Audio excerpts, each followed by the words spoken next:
I am Dr. Steve Kerrison. A bit more about me in a minute.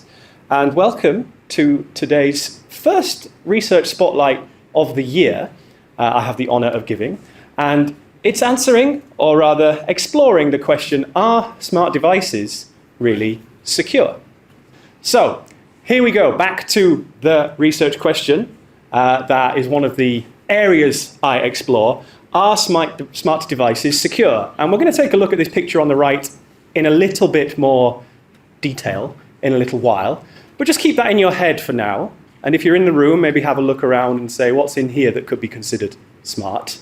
And think about how secure, how cyber secure you are as you sit in this room right now. And if you're at home or in the office watching this, maybe think the same. So, who am I?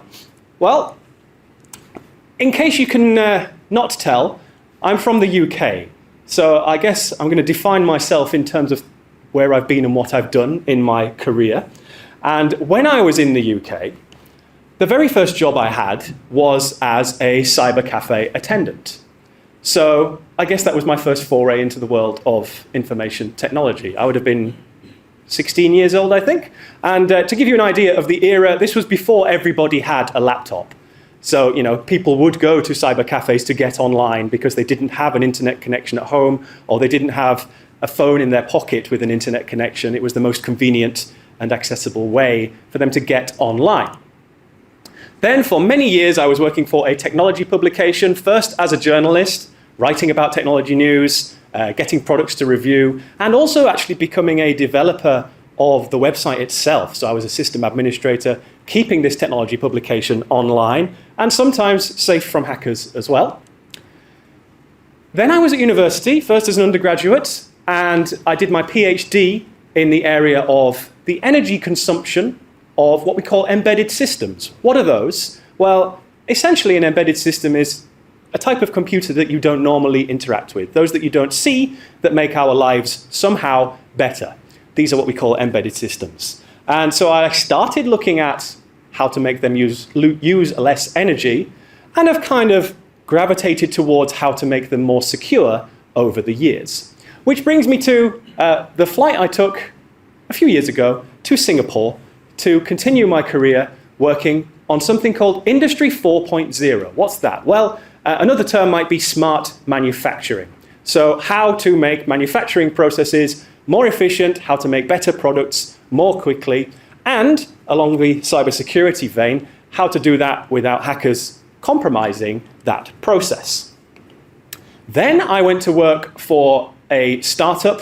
I became their chief technology officer for a while, and they provided, and still provide, automotive, industrial, and smart home cybersecurity solutions. Again, mostly centered around these kinds of embedded systems, the hidden systems that make our lives better without us really knowing about it.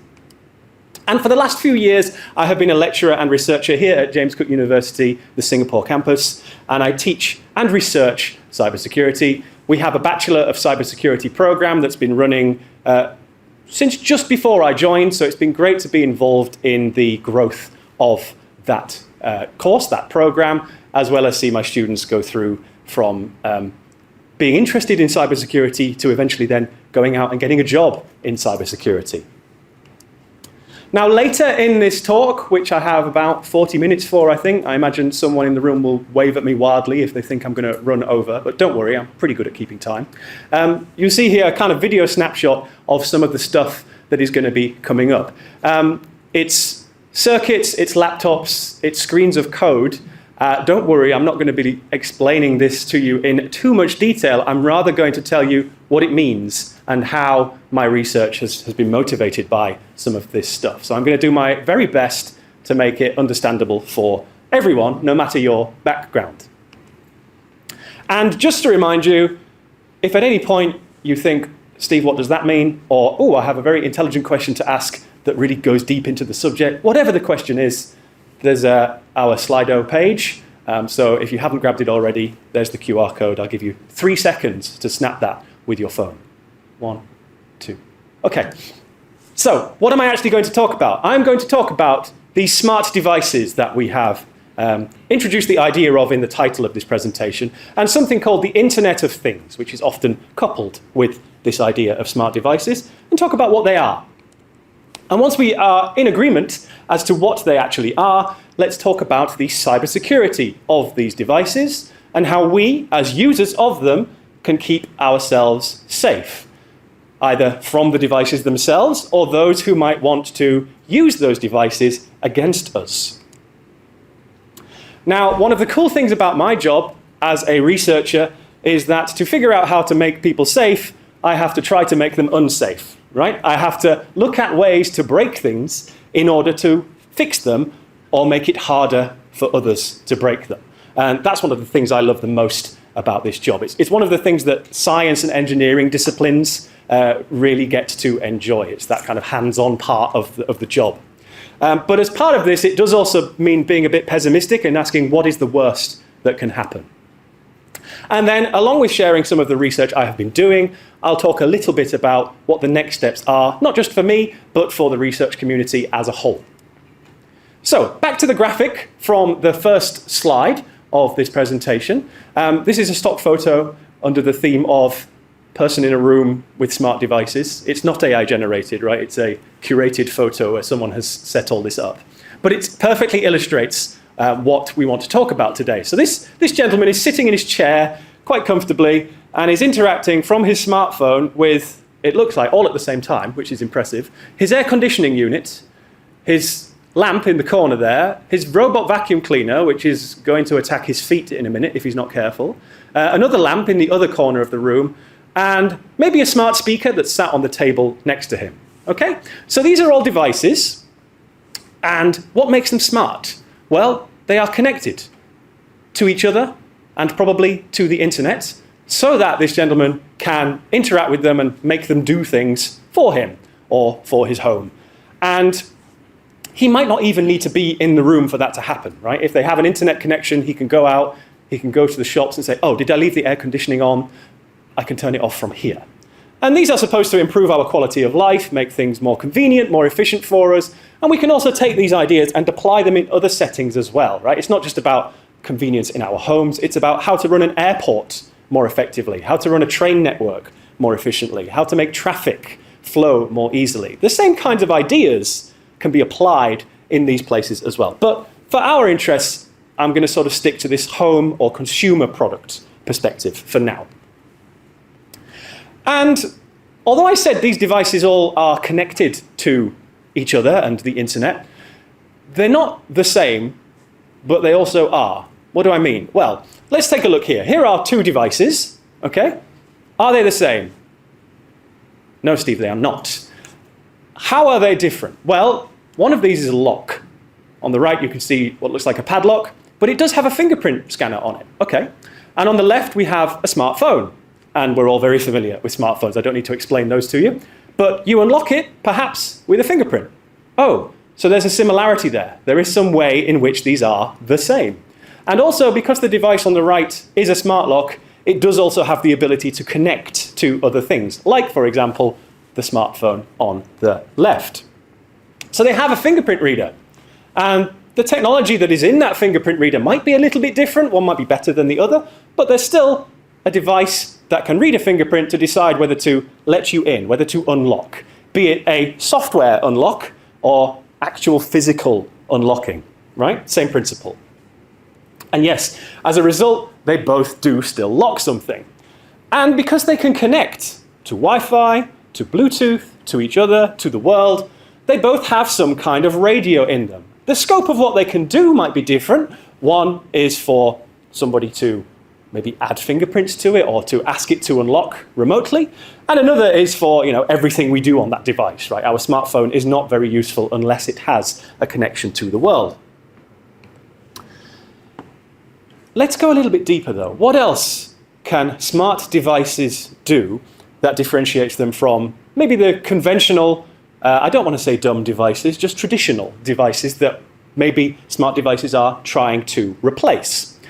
Well, what makes devices smart is the eyes and ears that they possess, okay? The sensors and the actuators. But let's think about the sensors. Most smart devices will have one or more of these. Okay? They might have a camera built into them. They might have a microphone built into them, right? A smart speaker or a home assistant can listen to you when you say, I won't say it in case it triggers your device at home, but you make some announcement and then ask it to do something for you, like play a song, set an alarm, etc. Needs a microphone to do that. LiDAR, what's that? I've put it in bold. LiDAR is kind of like light-based radar. Okay? It's a type of sensor that lets you map out things around you by the travel time of beams of light. Pretty cool stuff. And on the top left here, we can see a graphic of a LiDAR map of a room. Okay? And let me tell you that this technology is used, well, it can be used in self-driving vehicles, but a simpler form of it is used in robotic vacuum cleaners. So an interesting question there is, can a robot vacuum cleaner see my house in this level of detail? Well, probably not, but it's still a somewhat concerning thought to have, right? Just how good are the eyes on my vacuum cleaner as it roams through my house? And what's going on? What does it see? And of course, Wi-Fi, Bluetooth, we've already mentioned. Now, I do want to just make the point that when we see a product in a case, in a box, it's got chips inside of it, right? And as a hacker, really, the only difference between what I'm doing and what a product off the shelf is doing is that one of these is wrapped up in a nice fancy box to sell, and the other is just bare circuit that I'm doing things with because I don't care about the packaging. The technology that enables these is the same. So in this graphic here, which you'll see in a video again later, basically this product and then this, I guess, hacker-like tool, if you like, is basically got the same guts, the same technology inside of it. I couldn't talk about smart devices without mentioning the cloud. Okay? What is the cloud? People familiar? Can people define what the cloud is? It's okay, there's no test. But the cloud is, where your photos go. The cloud is where your backups go. The cloud is what your company, if you work for one, pays a lot of money for so that they can run their software for you. Yeah? The cloud is what you connect to when you're outside of the house and want to interact with your smart devices that are also connecting to the cloud. So it's something out there in the internet, this big shared resource that we can use to help us have smart devices. So we've got some concepts laid out there. That's the groundwork done. Now we can start to ask ourselves, how do all of these things affect our safety, our security, and how can we keep ourselves safe? And probably the most obvious thing we do to keep ourselves safe when we're interacting with things we're interested in online is we prove who we are and then get some kind of privileged access to some resource or some information that's centered around us. Okay? Access to the devices in our home, but no one else's. Access to our emails, but no one else's, etc. And this is authentication, right? Proving who we are. And we see and have seen over the years many different ways of authenticating. We may or may not have used all of these. For example, a PIN, a pattern, a username and password, and of course, a fingerprint.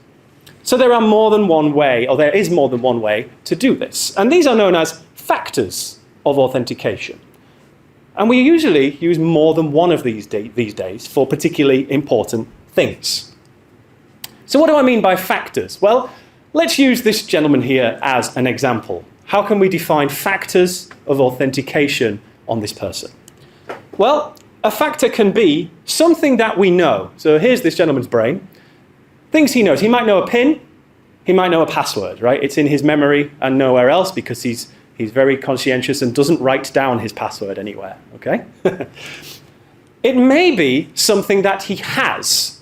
So a device, it could be your smartphone that you're required to have in order to log into your bank. Even when you're not using the phone, you're using, say, a PC to log in. Or it might be a security token, which depending on the job you might have, might be something you have to plug into your laptop or interact with in order to log in to certain services. So we don't remember that, we have it physically on our person. But then there's something that we are, something about us that we don't remember, it's just part of us, and we can't really change it. Right? Like our fingerprint. like our voice patterns, like our iris imprint, and so on. These are things we can't really change. So why have so many of these? Why does it matter? Why do we care? Well, to explain that, we need to talk about cheese. Specifically, we're going to talk about Swiss cheese. And this idea sort of proliferates from engineering and also aviation safety. Okay, but it applies in information technology and cybersecurity as well. So let's imagine we have something we value on the right. In this case, it looks like a smartphone. And it's the target of some attack. Maybe someone wants to gain access to it to steal some useful information. Or maybe they just want to break it. And we have attackers. They're lining up their arrows. They want to take a shot at this device, right? They want to hack into it. Well, let's use some cheese to stop them. Okay, I guess it's quite hard cheese, otherwise it's not going to stop an arrow. If we take some different slices of cheese, and it's Swiss cheese, right, it's got holes in it, hopefully one of these slices of cheese is enough to stop an attacker getting through. Where is this analogy going? Well, here's the first example, right? You take a shot and you hit the cheese. So some security measure, some defense, has successfully prevented an attacker from getting through to the target of the attack. But another attacker might find a weakness or a hole in that particular security method and get through. But thankfully, there's another layer, another slice of cheese, and it doesn't manage to get through that. And then another attacker might get through one or more, but hopefully there are enough layers that the likelihood of somebody getting through all of these layers is very small. Or the effort is so high that the value of the target doesn't make it worth bothering. Okay, it's all a trade-off. Nothing's ever guaranteed. It's all a balance of the effort required and the value of the thing that we're going after. So this is a concept I want to keep in your head. Of all the things I'm going to show you about the research I do and the terrible things that theoretically can be done, you must balance it off against how much does it affect me? How likely is this to happen to me? But on the subject of logins and why we have these layers, this is why we have sometimes more than one factor of authentication when we log into, say, a critical service like our bank. Because if someone gets hold of our password or our PIN, it's useful to have something else that protects us and gives us time, buys us time so we can change that stolen password before it becomes a real big problem for us. And the idea there is that stealing one does not allow us to steal the other. The method to obtain one versus the other is going to be different because they are different in nature. So things we can do to help ourselves with this is don't write your passwords down, right? Let a computer do it for you. And unless you're really paranoid, just let a computer manage it for you. People have different attitudes about password managers. Some people don't trust them. I would argue, for all their flaws that they may have, they're going to do a better job than we are of managing our own passwords. Okay? It's better than using post-it sticky notes. It's better than using overly simple passwords. And it even makes life convenient by, for example, auto-filling them for us. Whenever you are given the option, please enable multi-factor authentication. Your bank might force you to use it, but there's no reason you shouldn't also seek it out and use it on other services as well. Why not? There are device and app-based methods of multi-factor authentication, but also it can be done over email and text message. Always prefer the methods that use device because the others are a bit weaker. I'm not really going to go into the why of that because I'm going to focus on another aspect, but these are kind of my tips that I give to you before we kind of dive into the research. Another technology that's come about recently is called a passkey, which basically uses your device to negotiate authentication with something you're trying to log in without you having to do so much yourself, basically replacing passwords with some other mechanism. And companies like Google, Apple, Microsoft are really leaning into this. So you may see prompts about adopting passkeys, and if your device supports it, I say why not? It's a good thing. And so you will see articles online increasingly emerging, extolling the virtues of this new technology. It needs things like Bluetooth to work, but it is a good thing. Now, if you have more questions about that, we can discuss later. But I just want to put those ideas out there for you to maybe take away and hopefully improve your personal security a little bit. But there is one thing on this slide I do want to point out. Passkeys will use your fingerprint, face, or other screen lock feature to help verify it's you before letting you in without a password onto something. So we are back to that something you are, that biometric component of authentication, like a fingerprint. Which brings me to the research part, which is me essentially hacking into smart devices to find out if and how it can be done and what we can do to make that harder so that future products are safer. And what I'm talking about today is based around maybe 3 publications that I've worked on. The first one there at the top probably being the pivotal one that I'm talking about. These are not the only things I've been doing, but this is the thread that I will be pulling on today. So let's talk about fingerprints a bit more. Why do we use fingerprints for authentication? Oh, this is a koala, by the way. Koalas' fingerprints are indistinguishable from human fingerprints if you look at photos, which as an Australian university, I think is quite a cute link to mention. Yeah? So fingerprints are a special kind of factor. They are something that you are, right? It's a biometric measurement. They're quite hard to copy, all right? It takes special effort to copy someone's fingerprint. It's not impossible, though. You absolutely can copy someone's fingerprint, just that it's not that likely day to day. But a downside of them is they're hard to replace, right? If your fingerprint gets compromised, what do? You've got about 19 more chances, right, for the rest of your life, unless something else changes that makes our fingerprints okay to use again. So unlike a password that you can change an infinite number of times, fingerprints are a bit trickier. And that's one of the reasons I'm interested in keeping them safe. So the problem with prints is the way that we use them to authenticate. The first thing that happens when you touch a fingerprint reader is it takes an image of your fingerprint from some kind of sensor. And it uses that to create a description of what your fingerprint looks like. Just like in a court of law and they're trying to prove that somebody was at a location because their fingerprint matches something that was pulled off, say, a glass or a table or a window. The features of your fingerprint, the loops, the whorls, and so on, are unique to you.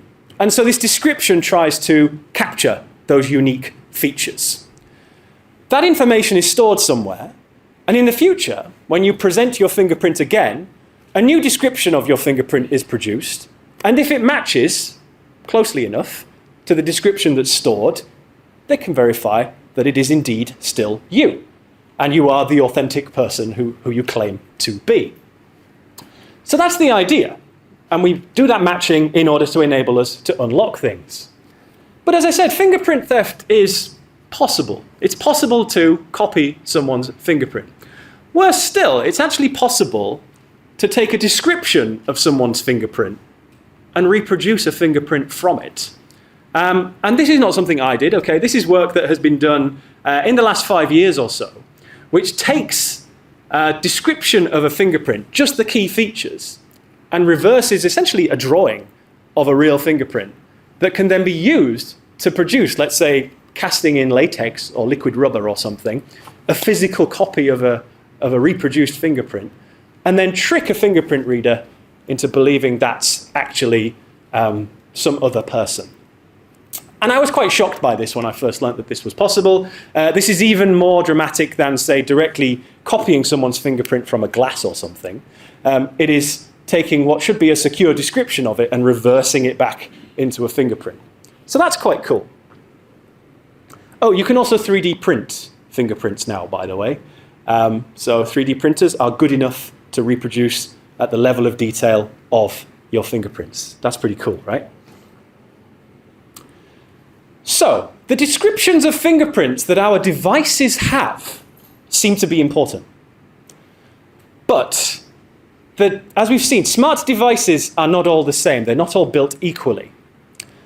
And devices like our smartphones and our tablets and laptops, if they have something like a fingerprint sensor, they're pretty good at protecting it. Okay? The companies that are behind these and the companies that use them impose lots of rules about how they can store that information and who gets access to it so that it's not so easy to steal and misuse. And the apps that might rely on this technology never actually see what your fingerprint is. So that's a relief, right? They just trust something to say whether they should also trust you or not, whether you have identified yourself authentically. Interestingly, can the camera of your phone pick up your fingerprint? Yes, it also could. So maybe don't take any macro shots of your fingers, but that's a whole nother matter. But what about other devices that are not laptops, smartphones, and tablets that also have fingerprint readers? These are much cheaper, smaller, less powerful devices, but they may have fingerprint readers in them. So I put the question forward, can I build a device that's not a smartphone, but just a simple, cheap, smart device with a fingerprint reader on it that can be used to harvest the information about the fingerprint of anyone who happens to walk by and touch it? And so in this video, you can see a video of exactly that device. So we'll just wait a second for it to pan down. I am connecting over Wi-Fi to this device. So it's a smart device, just like the ones we were talking about. Here it is. It's got a little screen on it. And there's a little fingerprint reader. And it's actually pretending to be a smart lock. You see, there's a little lock next to it. And if someone presses that fingerprint reader, it unlocks. For anyone, by the way. It doesn't care who you are. But in the process, it actually takes an image of your fingerprint, says thank you very much. And over Wi-Fi, I can download a copy of that fingerprint. Oh dear. That sounds like exactly the sort of problem we would want to avoid.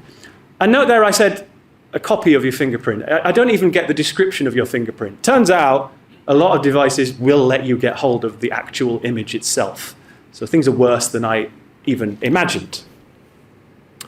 But this is a big messy device, right? It's cheap but messy, sitting on a tabletop. People are probably going to look at it and go, "Ooh, I'm not touching that." So we need to be smarter. If this kind of technology can be used against us, the general public that is, we should be able to take something that looks legitimate, like an actual real smart device, and make it into an evil device. That is to say, reprogram it so that it no longer does what it's supposed to do, and instead becomes a fingerprint harvesting device. So my research turned towards, can I do that? And I wouldn't be standing in front of you today if the answer was no, right? So the answer is yes, we can hack existing devices to do this. Not every device, and not always in the same way, and it's not always easy, but it is possible. I've shown that it can be done. What's the point? Why am I doing all of this? So here's the idea of how this kind of attack could work. So keep in your mind that this is a smart padlock with a little fingerprint reader on it. How could I use one of these to, let's say, hack into someone's bank account? Well, let's imagine I have a person who finds what looks like a smart padlock laying on the ground somewhere, and their curiosity gets the better of them, and they have a look. They see, oh, it's got a fingerprint reader. I wonder what happens if I touch it. And it does unlock. Great, maybe they take it home with them. But the important thing is they have given their fingerprint to this device. And then I'm not pictured here, I'm replaced by another person, right? I am close enough by that I download wirelessly a copy of this person's fingerprint. Step one, successful. Now I need to take that fingerprint, reproduce it, and somehow use it as an identifying measure to get into this person's account. So maybe I would have to steal their phone later and then have my fake fingerprint that I put on it, right? Extra steps. But if we skip those steps a little bit and we kind of assume that that would be possible, then I can get into this person's banking app and start siphoning money out. And here they look rather unhappy about this fact. So here is a slightly different prototype that's based on an off-the-shelf product that I've taken apart.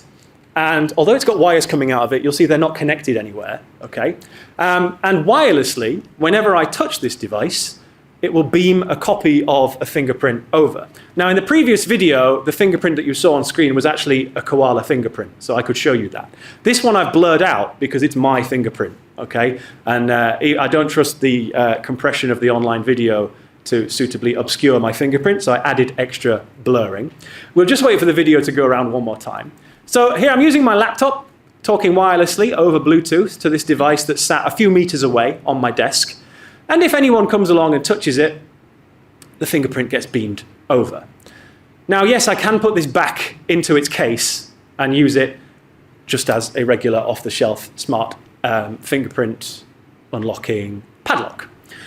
And in fact, I don't even need to take these devices apart anymore, because as I delve deeper into my research into this, I found ways of getting an off-the-shelf product and hacking into it and reprogramming it, all without ever taking it apart.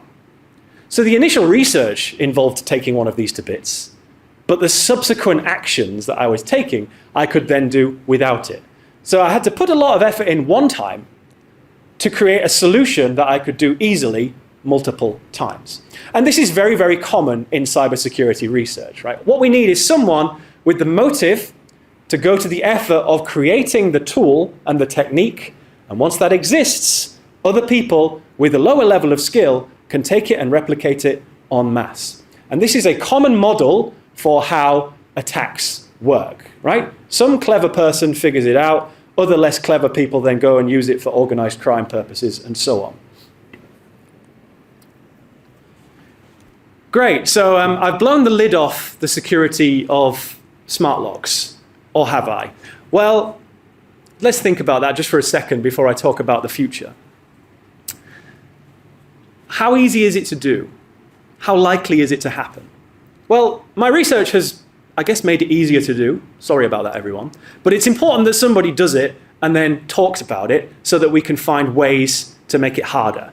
Okay, and so some of my research, some of my publications include recommendations for how manufacturers can try to avoid this sort of problem. But the other thing to consider is how likely is this to happen to the average person? I would still say very unlikely. It's the sort of thing that kind of Mission Impossible style, it's probably only going to happen to high value targets. Does that mean we shouldn't fix it though? No, because somewhere down the line, it might suddenly become a more viable way of attacking people like you and me. Okay, so we always want to be giving it a suitable level of priority so that in the future it doesn't become a problem for us. Speaking of the future, where am I taking what I've been doing? I'm going to talk about cheese again, okay?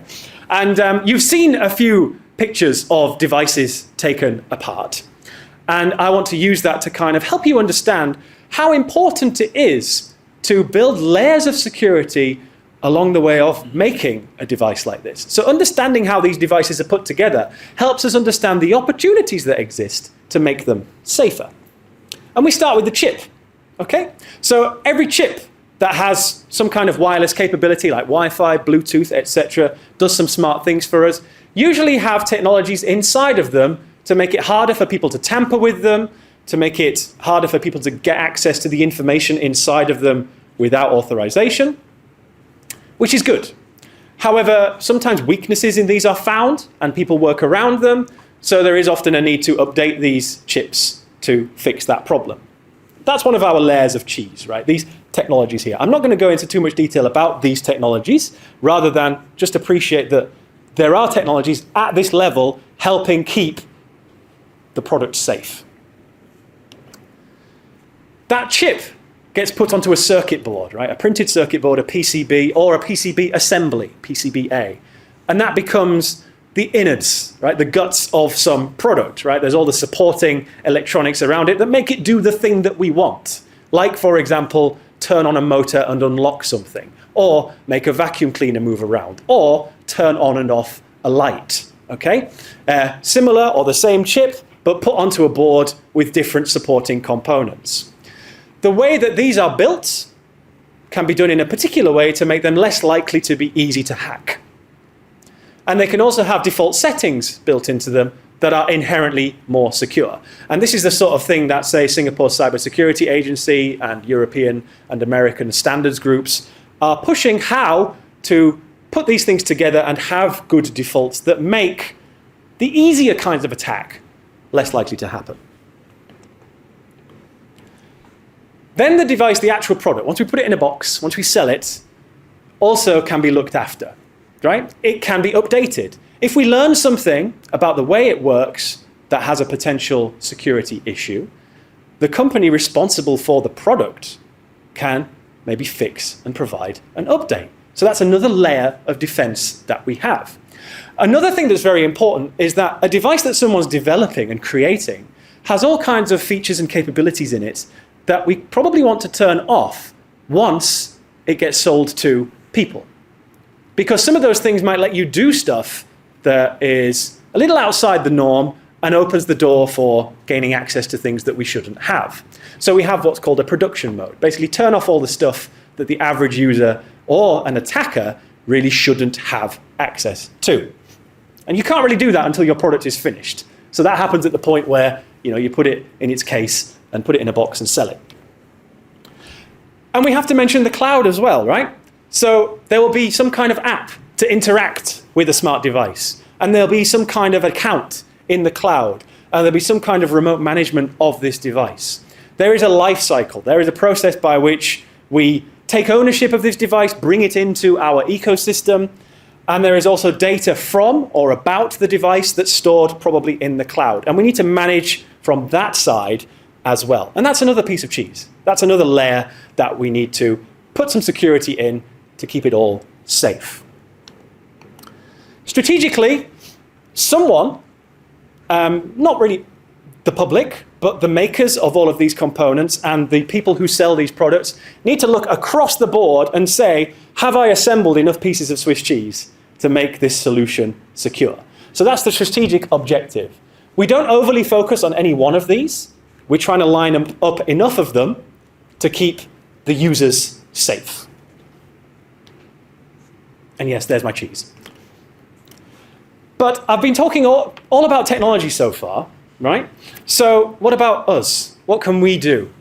Well, some research that I love to lean on. This is a study from a US university where a bunch of USB sticks were dropped around campus. So they would find out how many people would just take those USB sticks, which could very well have viruses on, right? And just plug them into their laptops. We probably, hopefully, all know we shouldn't do that. And yet, more than half of people did anyway, right? Curiosity killed the cat, so to speak. And anyone who found one, on average, less than 6 minutes between finding it and plugging it in. Wow. The bit I didn't include here was, I think a significant number of the participants were aware that they shouldn't plug a USB stick they found on the floor into their device. Great. So why did they do it? Well, they went into the university's computer lab and plugged the USB stick into one of the university's computers instead, rather than their own. So they were willing to make that risk with someone else's equipment, but not their own. I absolutely love that. That shows we're kind of only part way towards solving this problem. But onto a future research question that I am now investigating, right? How do we know if a device is trustworthy before we physically interact with it? How could I know that this device with a fingerprint reader has been built well and then hasn't been compromised, hasn't been hacked, just by staring at it, right? Very, very hard. This is a very, very difficult problem to solve. Phones can show us things. They can warn us when something's not right. But a device without a screen can't really do that. So that's an interesting problem to solve. But also, based on that previous slide, we must also consider people as part of this picture. So what affects how people perceive various aspects of smart devices? What makes it worth having one, worth using one? And when do people consider using one of these devices risky? Do people consider, what risks do people consider from a robot vacuum cleaner? Do they consider what can it see? Probably not. Do they consider, will it pull something off a table if it grabs hold of a wire that I've left on the floor? They're probably more concerned about that kind of problem. So there's an understanding of risk amongst smart devices that is different, perhaps, to the risk we perceive when we're sat in front of a computer logging onto a banking app, right? We get a lot of training about how to use IT. Nobody trains us how to use smart devices, right? So I'm trying to understand, and I'm working with colleagues to understand how we perceive risk, particularly cybersecurity risks, when it comes to these kinds of devices. And ultimately, right, life is about risks. Every time you get out of bed, you're taking a risk, right? But what risks are people willing to take? And are these acceptable risks? Is there anything we need to do to moderate or modulate how people perceive and choose to take these risks? So that's something for you to ponder on.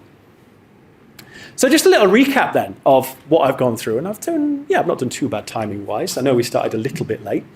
So I introduced the idea of smart devices, these components that make up the so-called Internet of Things, and helped you understand that really they're just computers in a different package that are probably cheaper and have different capabilities, but they usually are built to make our lives somewhat better in exchange for making someone else somewhat richer. And then I talked about the cybersecurity of these devices and things like layers of Swiss cheese, right, to characterize the idea of building multiple levels of defense to keep things safe. And then I showed you what I do to try and break all of that. And I haven't gone into the much detail about the how, because that's extremely nerdy. But of course, you can go read my papers if you want to get into the nitty-gritty of that. And yeah, it's sometimes about saying what's the worst that can happen and then moderating that on how likely is it.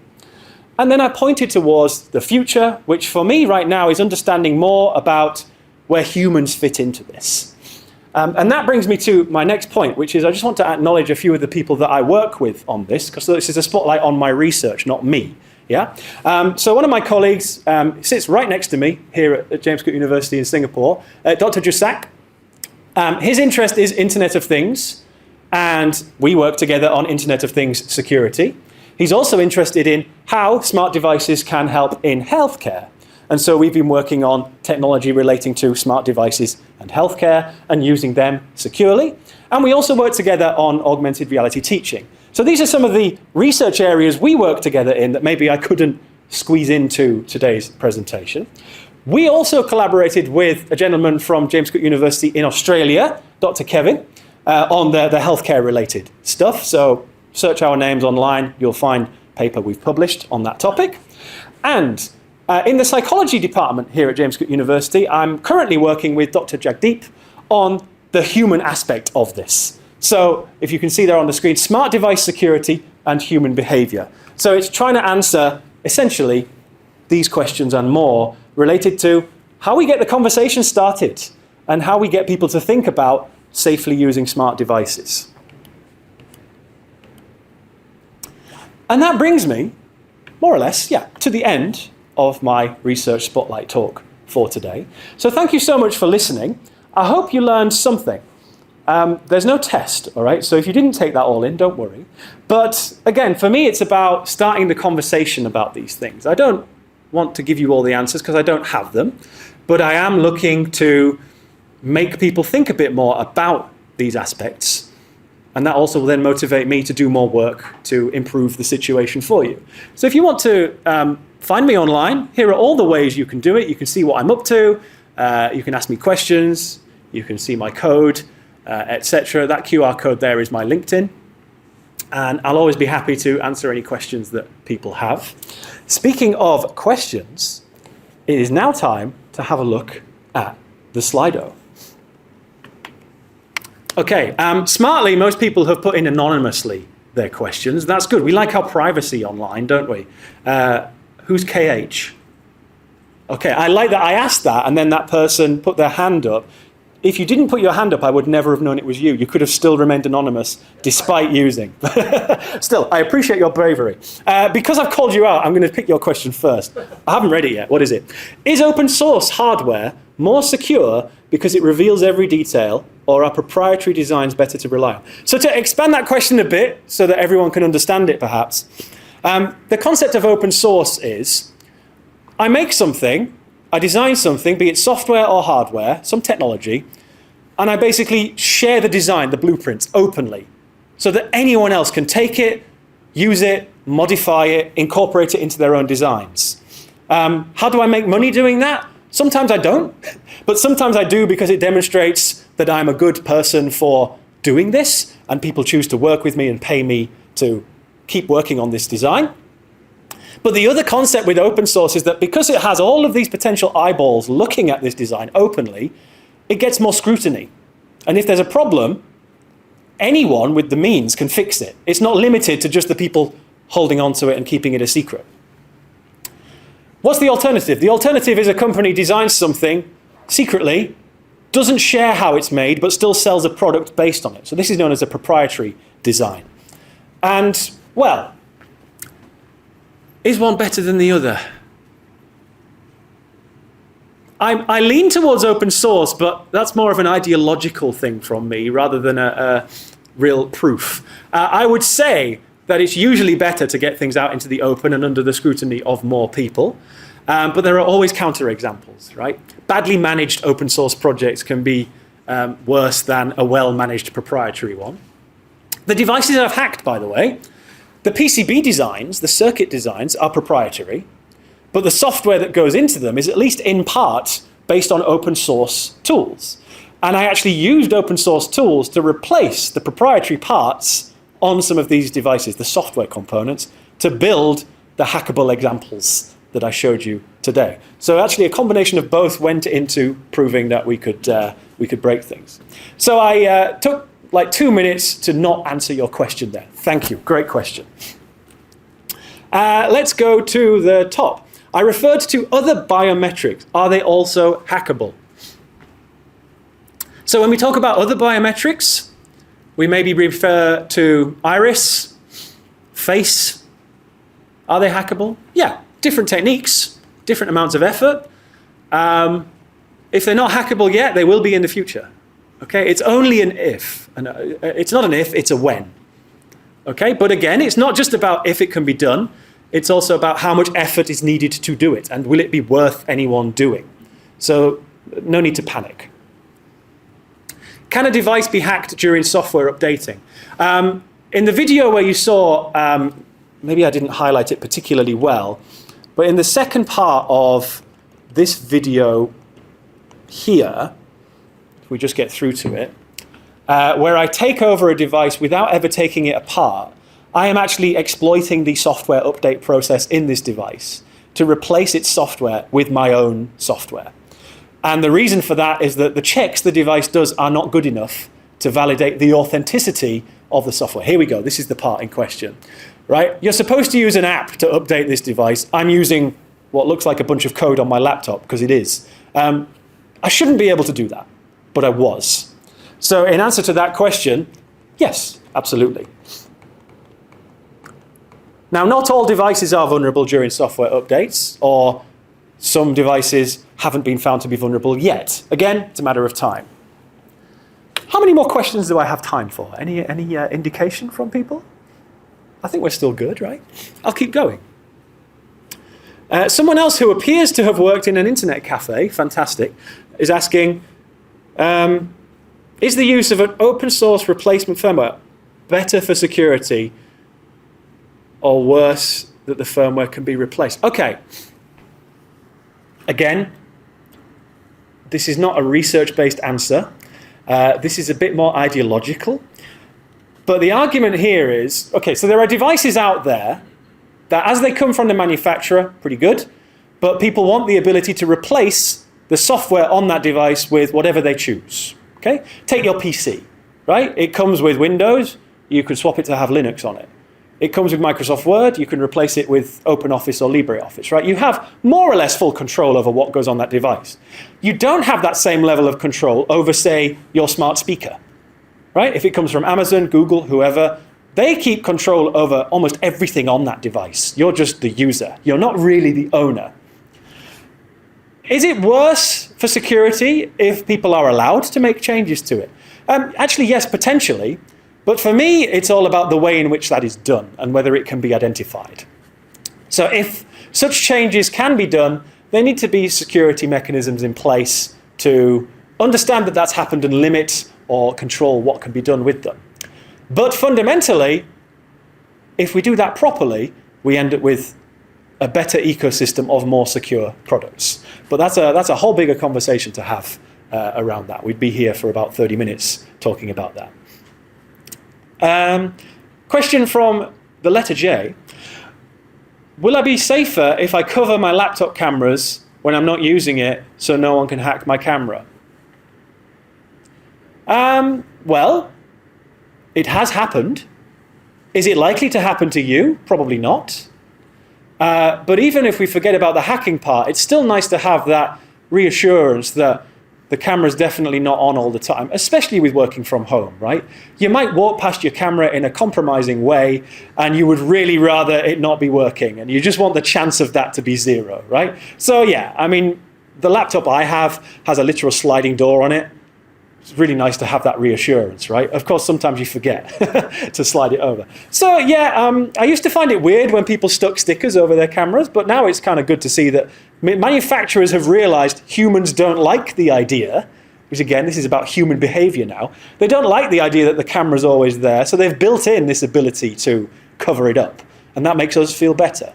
So that is seemingly an important part of building the security and confidence in those devices. So thanks for that question. As a cybersecurity layperson, that's a very complex pair of words to use for a layperson, by the way. I like that. Are there toolkits we can find to audit the devices that we use daily? No. However, I did publish some research just in December proposing some technologies that might help with this. So the idea that if I'm encountering a device, can I, maybe with my own phone, figure out if this device is safe or not? Is it good to use? Early days yet, that research, but I am trying to make some headway into this question. But right now, the best sorts of things we have are things like cybersecurity labeling schemes, which is where you go into a shop or you go online. You can find out if a regulatory authority has given it any kind of certification that says it's been built to a certain security standard. That is only really valid at that point in time. That could change 3 days later, but it gives you some consumer confidence at the point of purchase. Is it possible to toggle production mode on or off for off-the-shelf devices? Yes, sometimes, but not always. And this is one of the problems. If it's possible to get around this idea that it's locked in a safe production mode and turn it back into development mode, this is when we run into problems. And that in itself is, yes, a security issue. So it's not always possible, or it's not possible today for a specific device, but may become possible in the future. This is how things like jailbreaking phones and rooting phones become possible as the phones get older. When they come out, they're safe. Over time, someone finds reasons that they are no longer safe. And a final question we have here, is it necessary to clear cache in devices? Depends what you mean by that, right? Here's a question that we always used to ask in my previous job.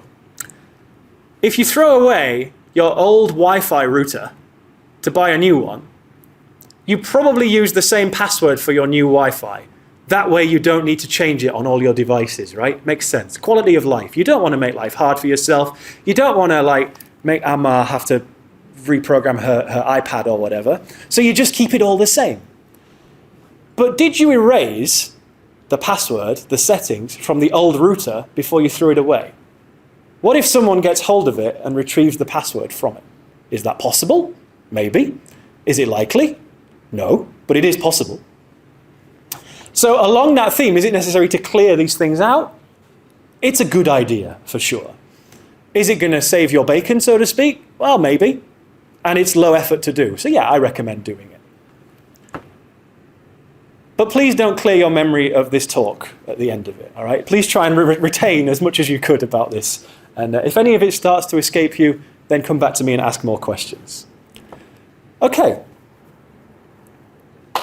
That's all. Thank you very much.